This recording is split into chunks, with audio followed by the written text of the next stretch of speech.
signed up, ma'am. We're going to close citizen. You let a senator come up here and speak in the name of my children who you guys are abusing? Are you serious? Well, that was last night's Granite School District Board meeting, which adjourned early because of protests. Going in depth on that meeting, where Utah Parents United encouraged those against school COVID regulations to speak up.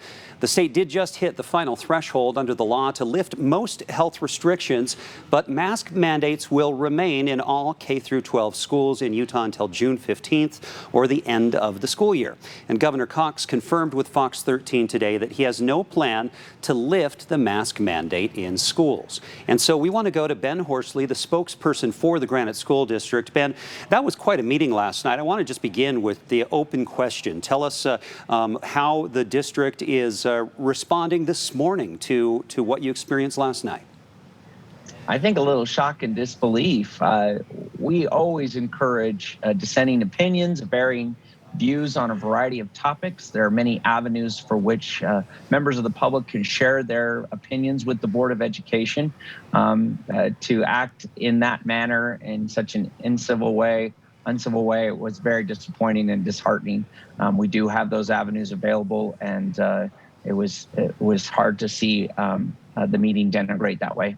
It was a strange sight and sound. I wonder, with the board itself, were the members of the board, was there official business that had to be done that did not get done? I mean, the board's not just there to talk. I mean, they have to pass things so money can be spent. Any number of things can happen. That's correct. I think people misunderstand that when the board is holding a public meeting, that's just a free-for-all for anybody to come and contact them and speak. In reality, that's a public hearing. This was not a public hearing. This was just our regular meeting.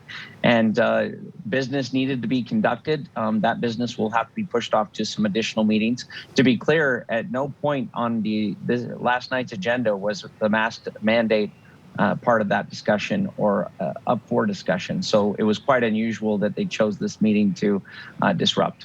You know, the mask mandate has come up at other school boards, and some boards have decided that they're going to take a stand against a mask mandate, but it's not, the decision on the mandate was not initially a school board decision.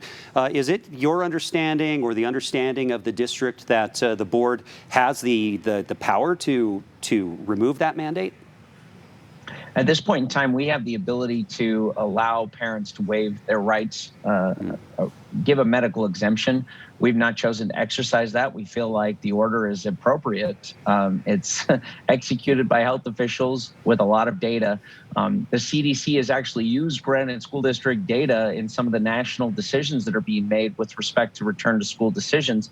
And the most important part of that is the mask mandate. That's why we've had less than 2% transmission on school property, is because of how we've been able to comply with that portion of the order. So people on both sides of that issue, very frustrated. I can understand the passion. I don't know anybody who likes to wear a mask. I'm confused by that. In reality, there's 16 days left in the school year. The order on the mask mandate was re-upped just yesterday through the end of the school year. Was the only portion of public health orders that was re-upped. That's a little bit ironic that this continues to be a hinge point for some people. Is with the masks, one of the critiques, you know, parents are saying, well, you know, kids, they can get COVID. They don't tend to suffer tremendously bad effects from COVID. What's the argument to say, nah, we're not going to change the mandate?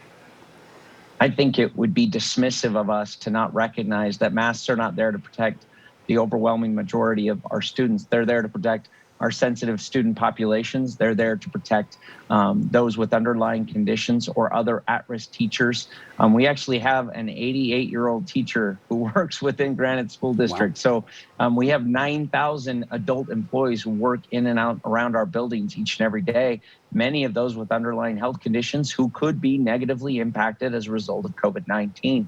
I myself have had COVID and still have not regained my full sense of smell and or taste. So there are obviously other people that we need to take in consideration. And frankly, it would be selfish not to consider the fact that not wearing a mask in schools is just impacting a select few when it has broader implications, clearly. Yeah, kids go home to so many other people as well. Absolutely. You know, Ben, last night as things were breaking down, essentially, that can be a little scary to see that level of anger with a large group of people.